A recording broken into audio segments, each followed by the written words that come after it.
I will pull up my first tier here and we'll talk about it. In this first tier, you can literally mix and match any of these guys that you do want. I think this is the particular way that I have it at the moment. Bijan, Brees, Gibbs, CMC. But like I said, you can mix and match anyone. You can make the argument for either of them. So I got no argument for anybody that wants to take any of those guys up there, for their RB1. But how do you guys feel about this tier? Do you think there's anybody else that deserves to be in this tier, or is this kind of locked in? And, what's your guys' thoughts on that? No, this is easily the locked in tier. I do have Jahmyr Gibbs ahead of Brees just because that Jets offensive line is so bad.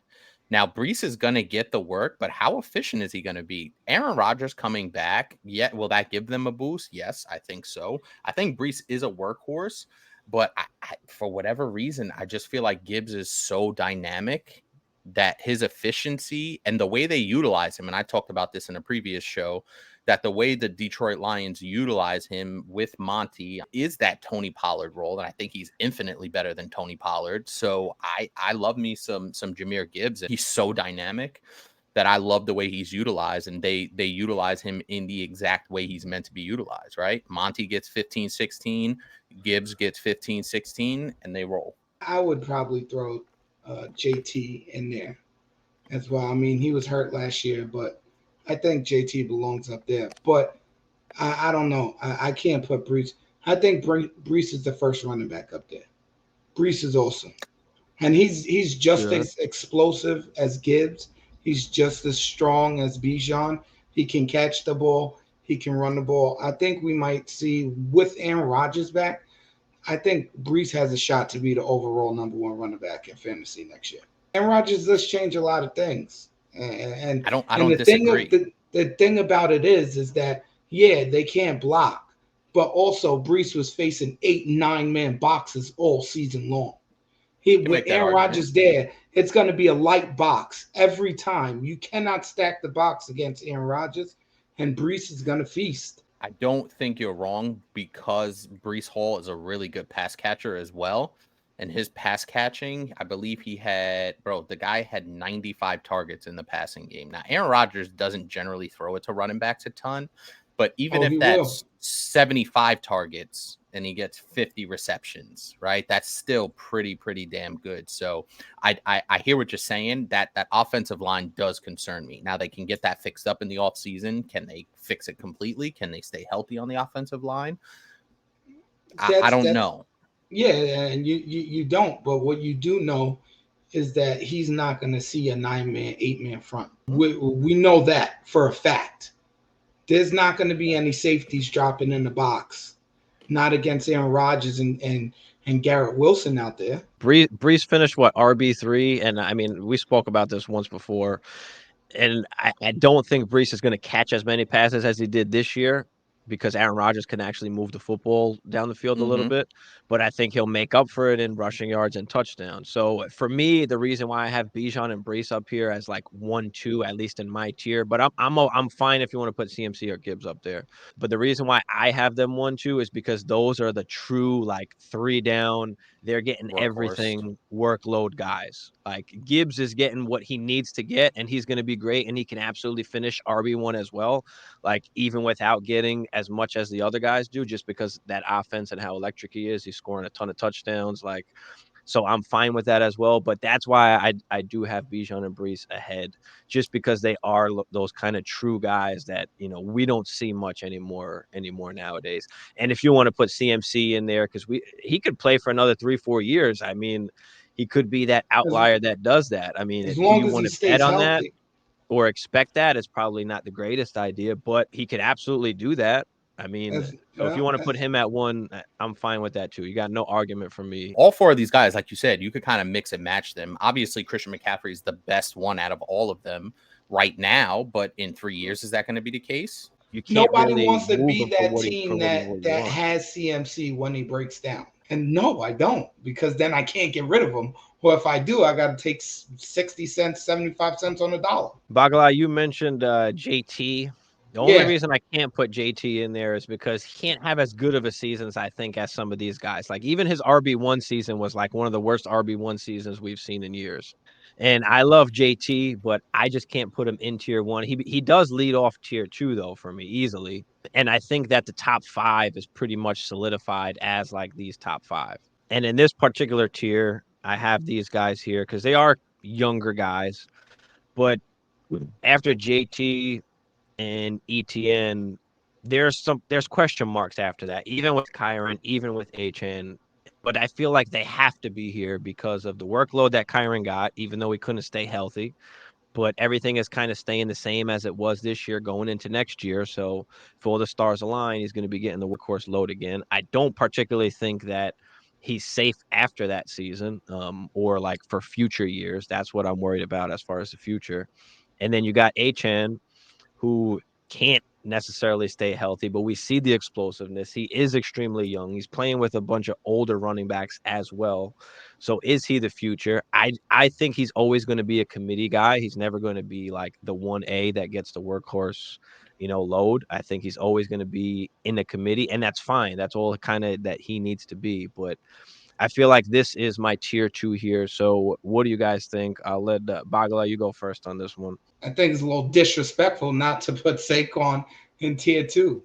You could argue that. I could. You know, The reason why it isn't if is because he ETN, does have question marks and he is older. And I argued that oh, he's myself too. 20. Like, can I put Saquon in this tier too? You could, and I'm okay with that because he I does lead think you off my could. third tier. Yeah, I think you could. I think he belongs in there. You know what I'm saying? Because he is one of those. You got two guys up there that aren't workhorse guys, and I think he belongs up there because he is that workhorse guy. Wherever he goes, there's not going to be a committee when Saquon goes there. Even if he stays with the Giants or he goes somewhere else, he's going to Of be course.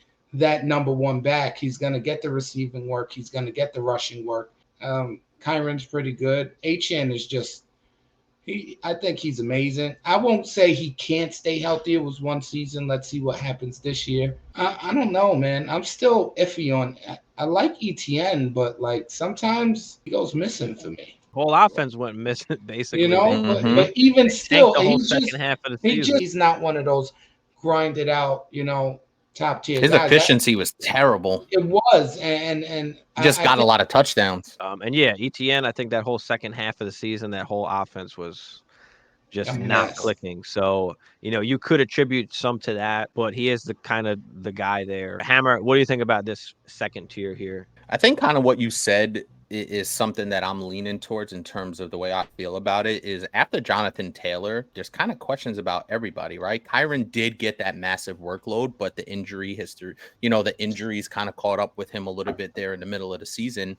And Achan is good, but like you said, he's never going to be more than a committee guy, which is totally cool. We'll get his, he'll get his 10 to 12 opportunities a game and be super effective. So it's really hard to parse where these guys fit in because remember, there's some of these guys are in different roles, right? Jonathan Taylor is the clear workhorse there. ETN, you would think, is the workhorse, but not incredibly efficient. And I had mentioned his passing numbers were a little bit disappointing if I remember correctly, but these guys are in different situations too. You know what I mean? So we have to factor that in what their role is on that team.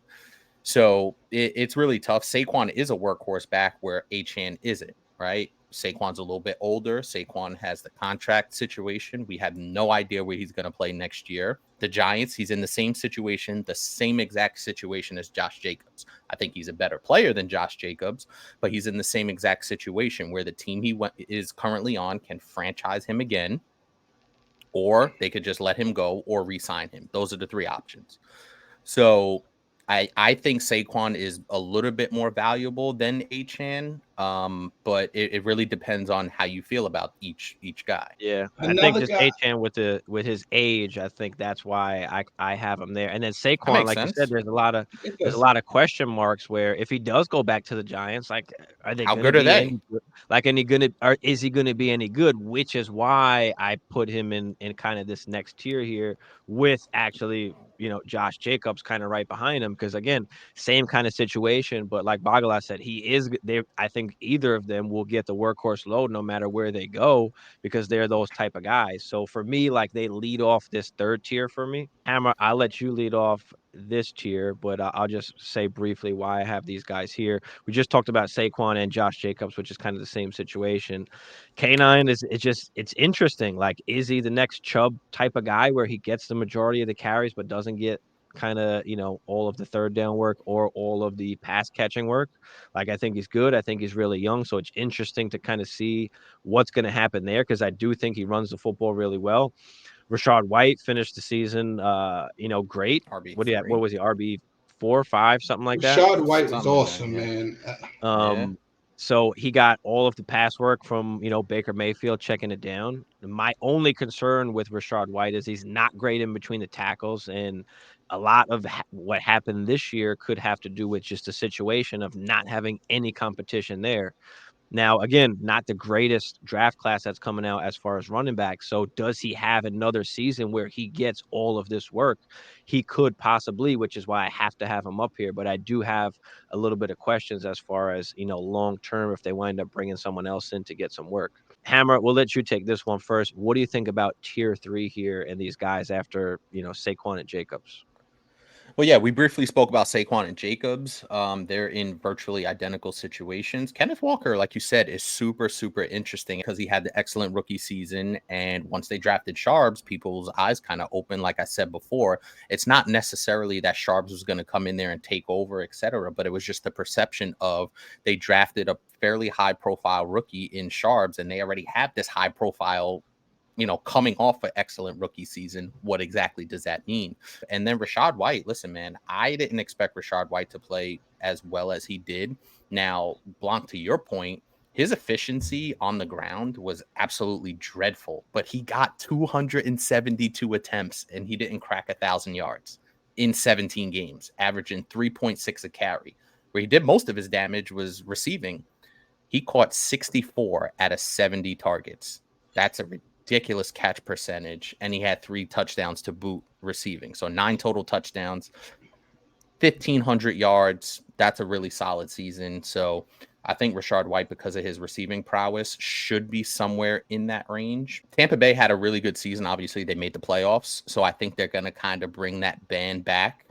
Mike Evans notwithstanding, we don't know what's going to go on with Mike Evans, but I think he has a pretty sizable role in that offense. I think Baker Mayfield's going to come back and they're going to kind of, we're kind of pretty much going to see what we saw last year from Tampa Bay, which is a surprisingly decent offense. And you got to imagine that Rashad White is going to be a sizable part of it. Bagala, what you think about tier 3 here with K9 and Rashad White? Yeah, K9's the unknown, right?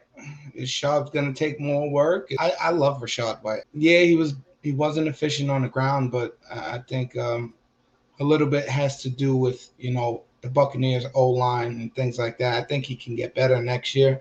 There's nobody there. I think he has another season where he's going to be the only guy there, Steve. And I acknowledge that it's possible. That's what I'm saying. That's why I can't put him lower. He had a good enough season where that you can absolutely, like, if you're the Buccaneers, say like, yo, we don't need another running back. I like Rashad White. I would put him ahead of K9. I might put him ahead of Jacobs and Saquon just because we know what he's gonna get and what he's gonna be.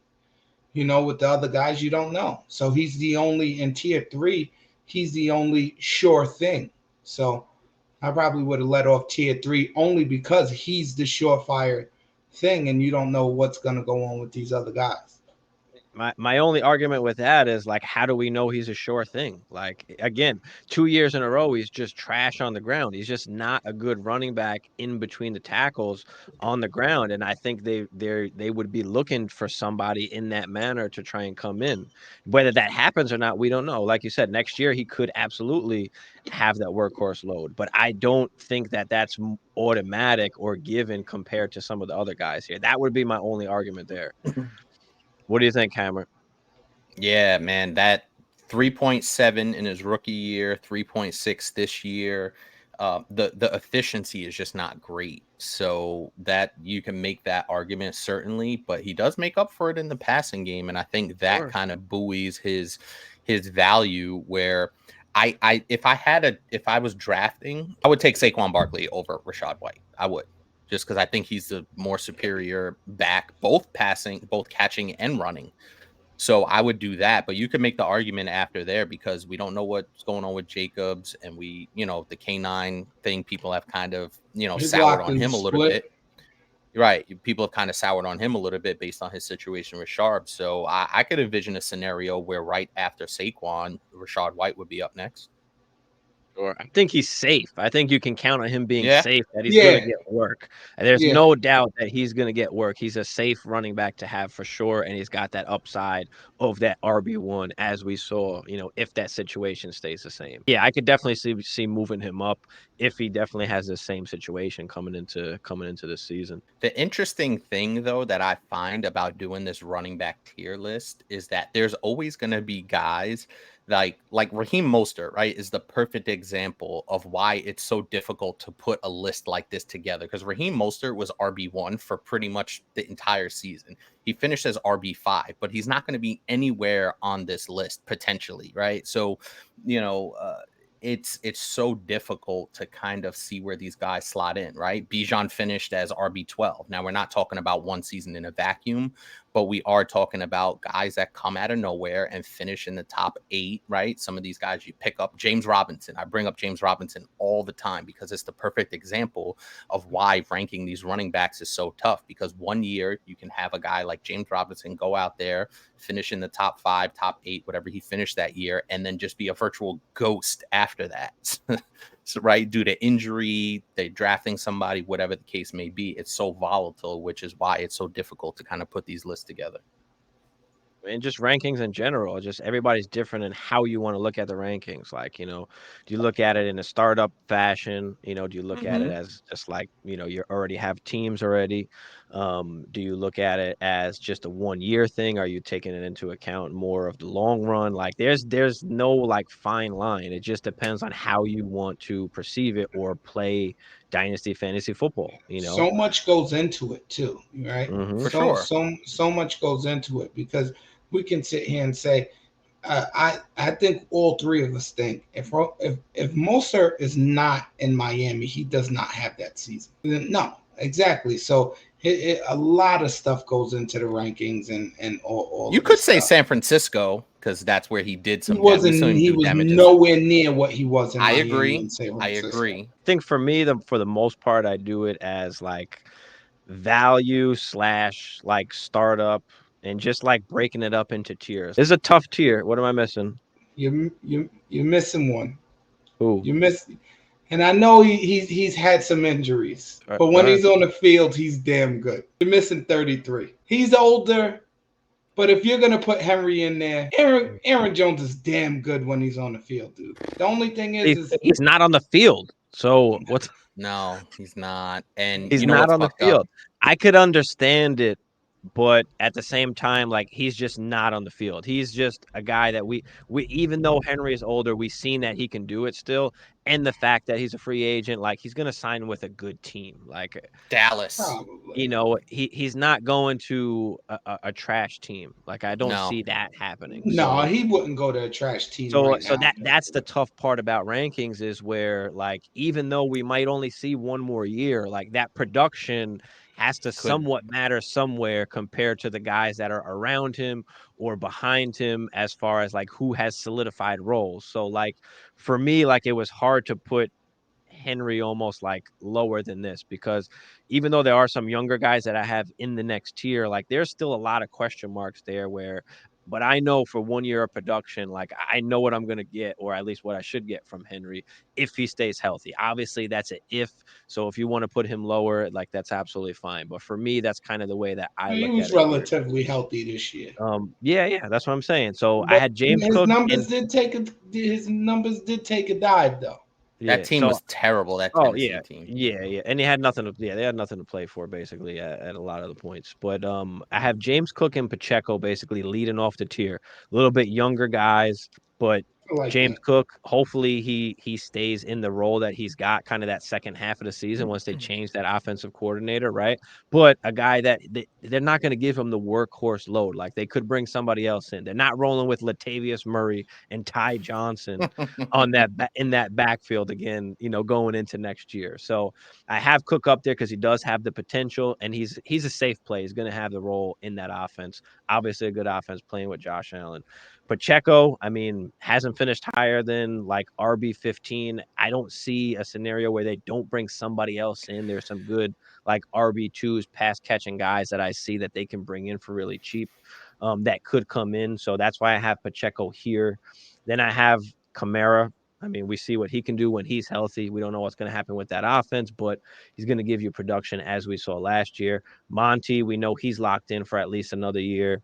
He's going to give you production on a good offense. He's a fine RB2. And then, like I talked about before with Derrick Henry coming in at the end there. Hammer, what do you think about this particular tier with Cook, Pacheco, Kamara, Monty, and Derrick Henry?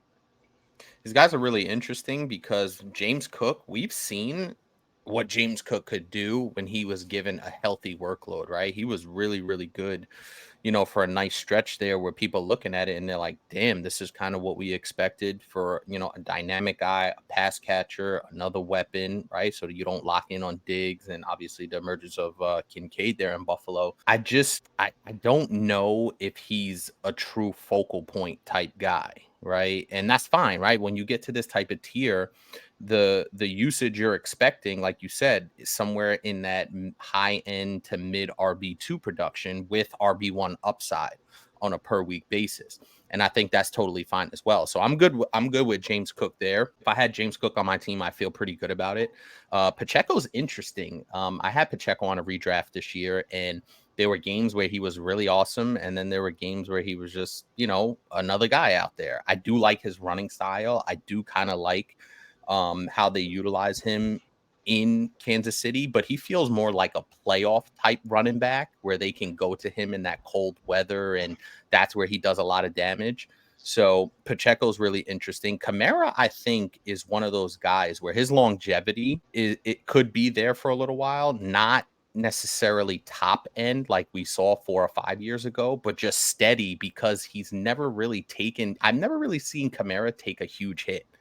Right. So he'll be in that 800 yards rushing, 600 yards receiving type range. And we saw when he came back this year after the suspension, he came back with a bit of a vengeance. I'm comfortable with Kamara if he was my RB2, just because I think his style of running and how they utilize him, he's kind of like an Austin Eckler type, where he's not going to go crazy in rushing or receiving, but the combination of the two is going to make him, have some RB1 upside, but solidly in the RB2 spot. And then, as you mentioned, Monty is just really solid on a good offense. Henry is the real interesting one here, because if he goes to a team like Dallas, like Henry still finished RB8 on a terrible team and played all 17 games, right? 12 touchdowns. It didn't feel like he had 12 touchdowns. So if he goes to a team like Dallas, I think he could easily have another top 8 type season. So once you get into this, this tier 4 type situation, you can make the case for certain guys. You could say things, against them, like you said. It's a matter of perspective. Like we said, after like the RB5, it's just kind of pick who It's you a want. jumble. Like I don't Yeah. care. I'll take any of Yeah. these guys, I will say I I'll do take it like the down. guys that do have some more receiving upside, especially as they get older, Sure. like a Kamara. I Mhm. think I like that receiving upside, going into his latter years. I agree with you, Polish. The guys that can catch the ball in their later years, I think, are a little bit more valuable. They keep a higher floor than just the pure rushers, Mm-hmm. because Mm-hmm. you can always dump it down to them, especially in the PPR league. They're always going to gain points. Monty, he's been a beast. He was a beast this year. If he doesn't get hurt early in the season, maybe we don't see Gibbs so soon. Because Monty was rolling. I'd still put my guy 33 in there. I think he can roll with the best of them, and I think he's gonna give us a healthy season next year. The last 2 seasons. Well, last year he was 2022. He was pretty good. RB9, 1100 yards, 5.2 a carry. That's pretty damn good. It's the injury, bro. That's just Yeah, sapped the injury his this year productivity. zapped him. I think the problem is that it Yeah, was just lingering. he didn't get fully healthy. It's one of those, this is the start of the breakdown, like, that we don't wanna I see. don't just to put it into some context. Listen, I'm a Packer fan, right? And I think Aaron Jones is really good, but I have some questions and I was very frustrated with him this season. But to give Bagala a little bit of kudos Come here on. in terms of how he feels about him. Aaron Jones last 5 games, including the 2 playoff games. Come on. 127 yards, 120 yards, 111 yards, 118 yards, 108 yards.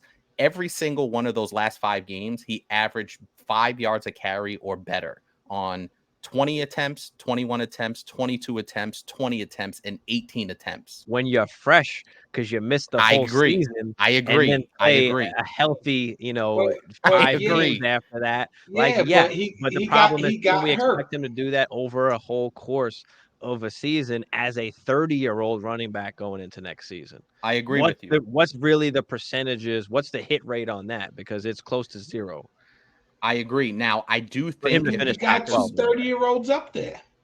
You I know? do think if But the they situations are totally different No, I with the totally other 2 agree. guys. And I don't think Aaron Jones is that running back over the course of the season, but he still has on a per game basis. That's all I'm saying. And I'm not saying to draft him. I agree with you that he shouldn't be on this list yet. Like I totally agree. But there is still some RB1 upside. I just can't count on him. And I totally agree with that. As a Packer fan, it burns me to say it.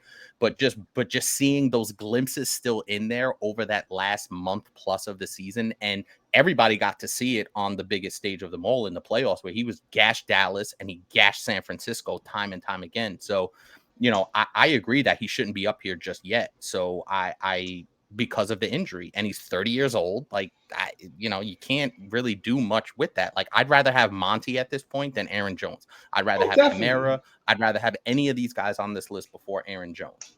And no, that's not necessarily what these rankings are, is saying that I wanna draft Henry over Swift, because you have to somehow take into consideration the points that are coming off of here. It's all gonna depend on your team situation and how you wanna draft, as far as, who you're gonna take over who. Is Swift going back to Philadelphia? If he goes back to Philadelphia, he's in the same position. Jalen Hurts is just going to steal touchdowns. He's not going to get those goal line touchdowns as Derrick Henry would. And Jalen's not a big check down to the running back guy either. So Swift is not getting the receiving work either. And just to further that point, he finished as RB20 in full PPR. So it's not like DeAndre Swift is this amazing, hit it out the park type of guy. Does he have RB1 upside on some weeks? Sure. But he's finished as RB20, like in full PPR, RB23 and half PPR. And So I don't know. I understand DeAndre Swift is a significantly younger talent, than Derrick Henry, and he's a but talent. if I'm looking at it, and Derrick Henry goes to Dallas or Baltimore, I kind of like Derrick Henry bowling in 12 touchdowns again next season for Baltimore or You know what I'm Dallas. saying? Like I like that more than I like And DeAndre Swift's prospects. I have him, like, leading off this next tier here with Tony Pollard, because maybe he does find himself in a better situation where they utilize his skills better. It's another just kind of ugly tier. And again, mix it however you kind of want it. Is Tajay Spears the next guy up? Like, is he going to get the workload next year like that some people are thinking? Because he's like RB like 12, 13 on Keep Trade Cut right now. Javante, I mean, we know what he can do 1 year removed now from the injury. Do we see some of that explosiveness? Does that offense change at all? I mean, we'll see what happens there. Najee came along at the end of the season.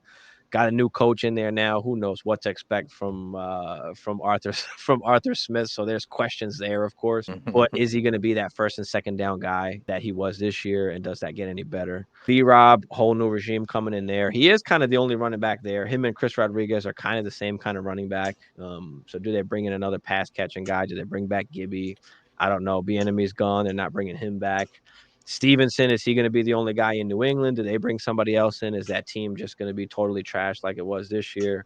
There's just a lot of questions kind of in this tier itself. Bagala, what do you think about this tier? We'll start with you here. I probably would have let off the tier with Najee only because he's gonna, he's gonna be the guy. And Fine with that. you saw what Arthur Smith did when he was the OC in Tennessee with Derrick Henry. I'm not saying Najee is Derrick Henry, but Najee is a bigger, stronger back, and I think he's in for some good work this year. I think Najee could surprise this year, but there's a lot of unknowns here. I think the wild card in this tier here is Javonte Williams, because he could have a season where he ends up in tier two if he comes back off, because that's where he started before the knee injury. It always takes one more year after the ACL. We see guys like that. And I said that before. And I think he has the talent. And with Sean Payton, because not only does he run, he catches, and Sean Payton, offensive guru. I think Javonte really is like, he's an X factor there. If he's fully healthy, he could find himself up there in tier two, and he's still young enough. But those are the two guys I stand out for me. I'm sour. I don't. Pollard just. I never thought he was going to take off like he did. I did expect more from him, and he was just a little bit lackluster for me. Tajay, everybody's on this train because Derrick Henry's leaving, and you saw some big explosive plays from him. But you don't know. And plus, he came into the season. He did have knee problems. Into the league with knee problems, so you don't know if he's going to hold up. I like B. Rob. Stevenson, I'd probably get him out of there. I don't know. It's just I don't know. But those are the two I'm looking. Yeah, those are the two I'm looking at though. Is Javonte and Najee. I agree. like those two. I agree with that. The reason why I have Pollard and Swift ahead is because their situations could change for the better than them. At least that's what the hope is, right? Can Pollard go back to his kind of old role where he's not getting the ton of work? Does Swift find somewhere where they actually use him? He's still young enough where he could be usable for the next few years. But I definitely agree. Javonte and Najee probably have like the most upside as far as maybe the next couple years. We'll see. We'll see what happens there. But Hammer, what do you think about this particular tier? I know it's a kind of throw whatever you want. We're at that point now. Let me lead it off by saying this. I'm sick of Najee Harris and his bullshit, because every fucking year, at the end of the year, he has 3 or 4 good games, and like, yeah, Najee's gonna fucking break out and have a really good year. And it's the same old garbage year in and year out with Najee, where he's averaging 3.9 yards a carry. Now he's getting good volume. He's had 255 attempts this year, 272 the year before, 307 his rookie year. His highest yards per carry was this year at 4.06. Interestingly enough, his receptions have taken a tumble, and I think that's what's capped his value. Now does that change this year, as we talked about with the OC? Maybe, right? He's went from 94 targets to 53 targets to 38 targets. Only 38 targets past season, and that's why he finished as RB23. Yeah, and also think about that. Steelers O-line is pretty bad, and they're having some quarterback trouble there. Both those things could attribute to his numbers, and I think the Steelers already said they're going to bring some competition in. If they somehow bring Russ in, do you feel better about that whole offense? I kind of would. I think more to your point, I'm more concerned about how that offensive line looks, and even more like watching Najee Harris run. He felt slow. Like, it didn't feel like, that's what I'm saying. Like, he never felt like he could actually break away and give you a long run, right? Where he's able to hit that explosive play like some of these guys can make, right? Like Tony Pollard could still make explosive plays from anywhere on the field. I think yeah, it's a consensus here where I think Javonte is the guy where that second year, it's kind of proven where these guys bounce back from those major, knee injuries and bounce back in that second year. The concern I have is, what does the rest of that offense look like, right? In Denver, Russ is probably going to be out of there. That quarterback situation, we have no clue what's going to happen there. I'm a little interested to see what that situation looks like. But I think out of these guys, I would want Javonte the most. And just looking at like tier 1 and tier 2 here, that's probably the cutoff of where like I would spend any kind of first round pick. Like, I wouldn't spend a first round pick, I don't think, on any of these guys after that. Going with a first round pick for like tier 3 and things like that, you're reaching. I think aside from Saquon really has the upside. Aside from that, in tier 3 and tier 4, you can probably get the same kind of production. Sharbs, and I had Warren. But, like, the rest of it, like, you can just throw whoever almost. Like, James Conner, like, where do we put a guy like James Conner? Do we put him in that 1-year category? Like, can you put him as high up as, like I don't know if he can finish up that high. Do we put him somewhere in, like, tier 5, the back end of tier 5? Or does he start off, like, tier 6 just because he is gonna have that 1 Yo, year he was damn good last of year. good production? Like, where do He we put a guy like that? he was damn good last year on a really bad team, and he ran the ball, he caught the ball. I have no problem if you want to put him like behind Henry in tier 4 because he's productive. You know, he's Mhm. really productive when he's on the field. It's just everything else around him is just trash. The issue I have with James Conner is he feels like a redraft. He's like a redraft guy, right? Like I'm not spending any valuable assets taking James Conner. Would I trade a third for him in the middle of the season or a back end second? Potentially, if I was trying to make a run, maybe like I'd entertain it potentially, depending on what the rest of my team looked like, if I needed an RB. But it's just he did average 5 yards a carry, to your point. He played Yeah. 13 games, so he missed 4 games. And he missed 4 games the year before that, and he missed 2 games the year before that. So he's never played a full slate ever in his 6-7 year career. So that is a concern. But 5 yards a carry is pretty solid. And I think with these older running backs is you can almost bank on them missing 3 to 4 games. James Conner's an interesting guy, but not a guy that I'm spending a ton of capital to go I get. mean, he just I feel like he doesn't have the upside of, like, that the Yeah. Kamara and the Henry, like, to finish, Mhm. like, in that top Yeah. 5-ish almost. Like, that's kinda why I can't put him, like, all the way up there with those I mean, kinda guys. He still finished RB 18. I mean, I know Yeah. there was some garbage time, still like Mhm. his last 5 games he played minus obviously they had a buy in there. He finished RB5, RB11, RB4, RB4, RB1 he finished in week 18. So, kind Playing of good take football. that for what you will. I mean, Sharps, he's got the draft capital. We don't know what's gonna happen. Is he gonna be getting carries here? Is he gonna be getting work? Is it gonna be a split? I mean, Warren, we know he was kinda that third down back, that pass catching back, but he didn't, like, overly impress. I mean, He had a few good games. he had a couple good games here and there, but he was, what, RB22? I mean, the people were kinda hot on him, but listen, after this, put kinda whoever you want after this. Where does Eckler go, right? We don't know if Eckler's going back to the Chargers or not, but he looks like he took a step back. Like, where does Mostert fall in? Like you said, Hammer, like, where can we put him? Roshan, I mean, he could be the next guy up there in Chicago. I actually do like Roshan, so I'll put him up here. I probably have him, before Warren, and then, like, You Samir know who White's should interesting, but there's yeah. still, like, okay, the big question is Jacobs gonna go there? I know we had a few good games, but again, we see that all the time, and then we never hear from these guys again, so it's tough to kinda bet on that, but if you wanna throw him in this tier just because of the possibility, that's fine. Kendre Miller's another one. I mean, Joe Mixon, where does he fall in? Aaron Jones, Nick Chubb. I mean, I think Nick Chubb is done as far as getting the workload. I don't see any scenario where he comes back and gets 20 plus carries a game. I don't know if the organization is going to do that. But Chase Brown's interesting because he I could be the like next him. guy up. I really like I Chase Brown. like So, him, like, Steve. where He can you put showed Chase Brown in here? Like, I think you can do for me, it's something like this right here, or maybe even possibly this or this. he showed a lot last year in the back half of the season, catching the ball, running the ball. He's explosive. Um what happens with Joe Mixon, right?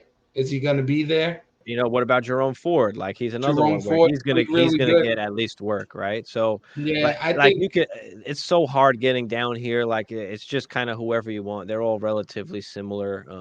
Some guys have some upside, some guys have some opportunities maybe to get that work. So, put whoever you kinda want down here. like But we said, kind of those main five. yeah, but the only question that, or something that I really want to see at the end of next year where Javante comes in Yeah. and all of this. I really do. I think that's really the most intriguing because he was such on he was on that that pace, that route. You know what I'm saying?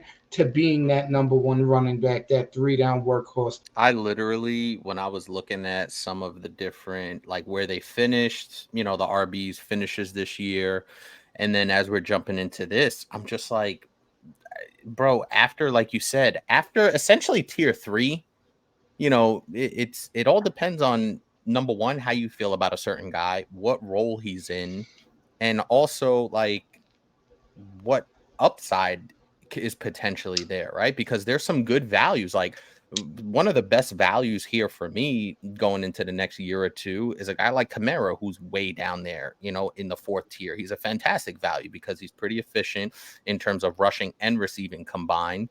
A guy like Monty, right? Where everybody's hype on Gibbs, but you could get Monty and still get, high end RB2 production. So all these guys are very jumbled up, like you said. Essentially, after the first tier, you could throw JT in there as well, Kyron with the workload, but it's just so hard to separate a lot of these guys. It really, and then we haven't even factored in the draft. I know it's not a crazy draft class, but we haven't factored in the draft.